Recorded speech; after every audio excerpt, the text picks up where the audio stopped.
In this video, I'm going to show you how to transfer assets to Robinhood. So the first thing you want to do is you want to open up Robinhood, go to the bottom menu and select on the profile icon. Once you're here, please go to the top right and press on these three bars. Then please go ahead and scroll down until you see this section called transfers. Please go ahead and press on it. Afterwards, you guys are able to go ahead and select on this option that says transfer accounts in.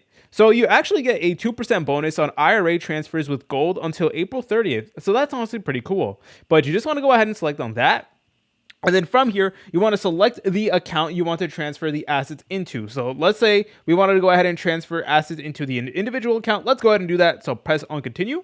Then you need to select on the brokerage. So it can be something like Charles Schwab, Fidelity, Webull, Cash App, etc. So you want to go ahead and just select on your investment. So let's say it was Fidelity. You just want to go ahead and click on it.